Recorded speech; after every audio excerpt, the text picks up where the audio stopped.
अब असली खेल शुरू होता है, क्योंकि अब तुम्हें कोई इंसान नहीं, एक एल्गोरिदम प्रभावित कर रहा है। और एल्गोरिदम का कोई दिल नहीं होता, उसे सिर्फ एक चीज चाहिए, तुम्हारा ध्यान। क्योंकि आज की दुनिया में सबसे महंगी चीज सोना नहीं, तेल नहीं, बल्कि अटेंशन है। जिसके पास तुम्हारा ध्यान है, धीरे धीरे वही तुम्हारे विचारों को भी प्रभावित कर सकता है। सुबह उठते ही तुम फोन उठाते हो, एक रील, फिर दूसरी, फिर तीसरी, और देखते देखते तुम्हारा दिमाग ऐसी दुनिया में पहुंच जाता है जहां हर कोई खुश दिखता है, हर कोई आकर्षक दिखता है, हर किसी के पास कोई है, हर कोई प्यार में है, हर कोई मुस्कुरा रहा है। लेकिन तुम्हें एक बात कभी नहीं दिखाई जाती, कैमरे के बाहर की जिंदगी। क्योंकि सोशल मीडिया जिंदगी नहीं दिखाता, वह जिंदगी का चुना हुआ हिस्सा दिखाता है। सबसे अच्छी तस्वीर, सबसे अच्छा एंगल, सबसे अच्छी मुस्कान, सबसे अच्छा पल। और इंसानी दिमाग बार बार वही देखकर यह मानने लगता है कि दूसरों की पूरी जिंदगी मेरी सबसे खराब शाम से बेहतर है। यहीं से जन्म लेता है सोशल कंपैरिजन। तुम किसी लड़की को नहीं देख रहे होते, तुम अपनी तुलना कर रहे होते हो। उस लड़के के साथ इतनी खूबसूरत लड़की कैसे है, उसके पास क्या है जो मेरे पास नहीं, क्या मैं पर्याप्त अच्छा नहीं हूं?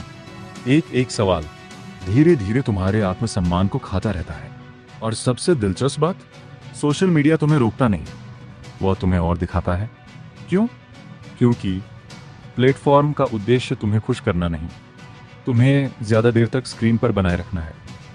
और मनोविज्ञान बताता है कि इंसान का ध्यान अक्सर उन चीजों पर टिकता है जो उसे भावनात्मक रूप से झकझोरती हैं, जैसे तुलना, जिज्ञासा, आकर्षण या डर।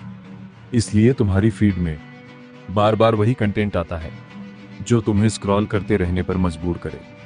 धीरे धीरे तुम्हारे दिमाग में एक नया नियम बन जाता है, अगर मैं भी ऐसा दिखूं, अगर मेरी भी गर्लफ्रेंड हो, अगर मेरी भी ऐसी लाइफ हो, तब मैं खुश हो जाऊंगा। यहीं से शुरू होती है वैलिडेशन एडिक्शन। लाइक आया, अच्छा लगा, कमेंट आया और अच्छा लगा, रिप्लाई आया, दिल तेज धड़कने लगा।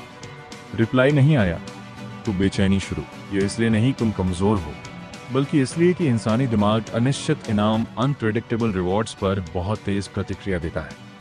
कभी मैसेज आता है, कभी नहीं, कभी तारीफ मिलती है, कभी नजरअंदाज किया जाता है। यही अनिश्चितता दिमाग को बार बार चेक करने पर मजबूर कर सकती है।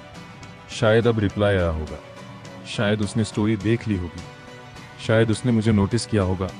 धीरे धीरे तुम फोन इस्तेमाल नहीं करते, फोन तुम्हें इस्तेमाल करने लगता है। अब जरा फिल्मों की बात करते हैं। बचपन से कितनी कहानियां तुमने देखी जहां हीरो की पूरी जिंदगी एक लड़की के इर्द गिर्द घूमती थी। वह लड़ता है, कमाता है, बदलता है और अंत में उसे प्यार मिल जाता है। फिर स्क्रीन पर लिखा आता है दी एंड। लेकिन असली जिंदगी में यहीं से कहानी शुरू होती है। फिल्में 2 घंटे में सफर दिखाती हैं, जिसे असली जिंदगी सालों में तय करती है।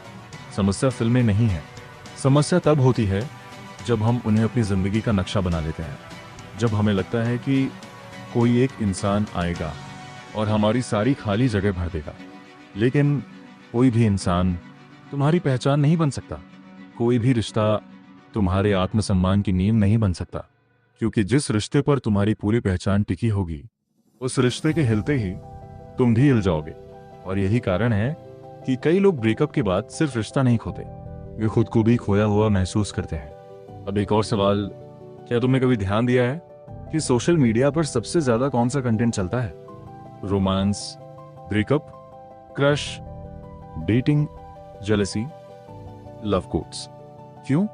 क्योंकि ये विषय इंसानी भावनाओं को तुरंत छूते हैं। इसका मतलब ये नहीं कि कोई गुप्त साजिश चल रही है, इसका मतलब ये है कि प्लेटफॉर्म वही कंटेंट अधिक दिखाते हैं जिस पर लोग अधिक समय बिताते हैं। और जब तुम रोज सैकड़ों बार एक ही तरह के संदेश देखते हो, तो धीरे धीरे तुम्हारा दिमाग उसे सामान्य मानने लगता है। यही वजह है कि कई बार तुम्हें अपनी जिंदगी में कोई कमी नहीं होती, फिर भी तुम्हें लगता है कुछ कमी है। क्यों? क्योंकि तुम्हारी तुलना तुम्हारी वास्तविक जिंदगी से नहीं, बल्कि एक चुनी हुई डिजिटल दुनिया से हो रही होती है। और शायद यही इस पूरे खेल की सबसे खामोश चाल है। तुम्हें किसी ने मजबूर नहीं किया, लेकिन तुम्हें बार बार यह एहसास कराया गया कि तुम तब तक पूरे नहीं हो जब तक कोई और तुम्हें पूरा ना कर दे। लेकिन अगर ये विश्वास ही गलत हो, अगर इंसान की सबसे बड़ी ताकत किसी के प्यार में पड़ना नहीं बल्कि खुद की कीमत को दूसरों की स्वीकृति से अलग करना हो, यहीं से कहानी बदलनी शुरू होती है। और अगले भाग में हम बात करेंगे उस सबसे कठिन सवाल की। अगर तुम्हारी कीमत किसी लड़की के हाँ या ना से तय नहीं होती, तो फिर तुम्हारी असली पहचान क्या है? यहीं से शुरू होगा आज़ादी का मनोविज्ञान। अब सबसे बड़ा सवाल, अगर तुम्हारी कीमत किसी लड़की के हाँ या ना से तय नहीं होती, तो फिर होती किससे है? यहीं से ज्यादातर लोग असहज हो जाते हैं, क्योंकि सच हमेशा आरामदायक नहीं होता। सालों तक अगर किसी इंसान ने अपनी पहचान दूसरों की स्वीकृति पर बनाई हो, तो एक दिन अचानक उससे कहना खुद को स्वीकार करो बहुत आसान लगता है, लेकिन करना सबसे मुश्किल काम है। क्यों? क्योंकि तुम्हारी लड़ाई किसी लड़की से नहीं है। तुम्हारी लड़ाई तुम्हारे अपने दिमाग के उस पुराने प्रोग्राम से है जो सालों से एक ही बात दोहरा रहा है, जब कोई मुझे चुनेगा तब मैं कीमती बनूंगा। लेकिन जरा सोचो, अगर किसी दूसरे इंसान के पास तुम्हारी कीमत तय करने की ताकत है, तो इसका मतलब तुमने अपनी पहचान की चाबी पहले ही किसी और को दे दी। और जो अपनी पहचान की चाबी दूसरों को दे देता है, वह कभी भी अंदर से आजाद नहीं हो सकता। याद करो, जब तुम छोटे थे तब तुम्हें अपनी हंसी के लिए किसी की अनुमति नहीं चाहिए थी। तुम मिट्टी में खेलकर भी खुश थे, साइकिल चलाकर भी खुश थे, बारिश में भीगकर भी खुश थे। तब तुम्हारी खुशी तुम्हारे अंदर से आती थी। फिर धीरे धीरे दुनिया ने तुम्हें सिखाया कि खुशी बाहर है, किसी रिश्ते में, किसी स्टेटस में, किसी तारीफ में, किसी लाइक में, और तुमने भी उस पर विश्वास कर लिया। लेकिन एक बात समझ लो, बाहरी चीजें खुशी दे सकती हैं, पहचान नहीं। रिश्ते जीवन को समृद्ध बना सकते हैं, लेकिन वे आत्मसम्मान का विकल्प नहीं बन सकते। अगर तुम्हें खुद के साथ रहना मुश्किल लगता है, तो किसी और के साथ रहना भी लंबे समय तक आसान नहीं होगा, क्योंकि जो खालीपन तुम अपने भीतर महसूस करते हो, उसे कोई दूसरा इंसान स्थायी रूप से नहीं भर सकता। रिश्ता सहारा बन सकता है, लेकिन आधार नहीं। अब खुद से एक सवाल पूछो, क्या तुम प्यार चाहते हो या पुष्टि? क्या तुम्हें किसी इंसान की जरूरत है या इस एहसास की कि मैं भी काफी हूं? इन दोनों सवालों का जवाब एक जैसा नहीं होता, और शायद यहीं सबसे बड़ा भ्रम टूटता है। सच्चा आत्मविश्वास ये नहीं कि कोई तुम्हें कभी छोड़कर नहीं जाएगा। सच्चा आत्मविश्वास ये है कि अगर कोई चला भी जाए तो तुम खुद को नहीं छोड़ोगे। यही भावनात्मक परिपक्वता है, यही स्वतंत्रता है, और शायद यही वह चीज है जो हमें बचपन में कभी नहीं सिखाई गई। इसका मतलब यह बिल्कुल नहीं कि प्यार बेकार है या रिश्ते जरूरी नहीं है।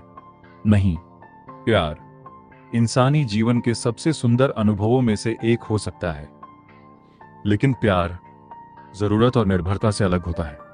जब दो अधूरे लोग एक दूसरे को पूरा करने निकलते हैं, तो अक्सर दोनों एक दूसरे पर बोझ बन जाते हैं। लेकिन जब दो ऐसे लोग मिलते हैं जो पहले से अपनी पहचान, अपने उद्देश्य और अपने आत्मसम्मान पर काम कर चुके हों, तो रिश्ता एक कैद नहीं, एक साझेदारी बनता है। इसलिए अगर आज तुम अकेले हो, तो इसका मतलब ये नहीं कि तुम असफल हो। अगर किसी ने तुम्हें मना कर दिया, तो इसका मतलब ये नहीं कि तुम्हारी कीमत कम हो गई। अगर दुनिया तुम्हारी तुलना किसी और से करती है, तो इसका मतलब ये नहीं कि तुम्हें भी वही करना चाहिए, क्योंकि हर इंसान का मूल्य किसी रिश्ते की स्थिति से नहीं, उसके चरित्र, उसके निर्णयों और उसके व्यवहार से बनता है। हो सकता है यह वीडियो देखने के बाद तुम्हारी जिंदगी एक दिन न बदले, लेकिन अगर आज तुमने पहली बार अपने दिमाग में बैठे उस पुराने विश्वास पर सवाल उठा दिया, मैं तब तक पूरा नहीं हूं जब तक कोई मुझे प्यार ना करे, तो शायद यहीं से बदलाव शुरू हो चुका है। क्योंकि सबसे मजबूत इंसान वह नहीं जिसके पीछे 1000 लोग चलते हों। सबसे मजबूत इंसान वह है जो आईने में खुद को देखकर ये कह सके, मेरी कीमत किसी की स्वीकृति से तय नहीं होती। और जिस दिन तुम ये बात सच में मान लोगे, उस दिन प्यार तुम्हारी जरूरत नहीं रहेगा, वह तुम्हारी पसंद होगा। और पसंद से बने रिश्ते डर से बने रिश्तों से कहीं ज्यादा स्वस्थ होते हैं। अगर इस वीडियो ने तुम्हें सोचने पर मजबूर किया तो इसे सिर्फ शेयर मत करना। आज 5 मिनट बिना फोन के, बिना सोशल मीडिया के, बस अपने साथ बैठना। हो सकता है तुम्हें पहली बार अपने ही अंदर वह इंसान मिले जिसे तुम इतने सालों से दुनिया में ढूंढ रहे थे।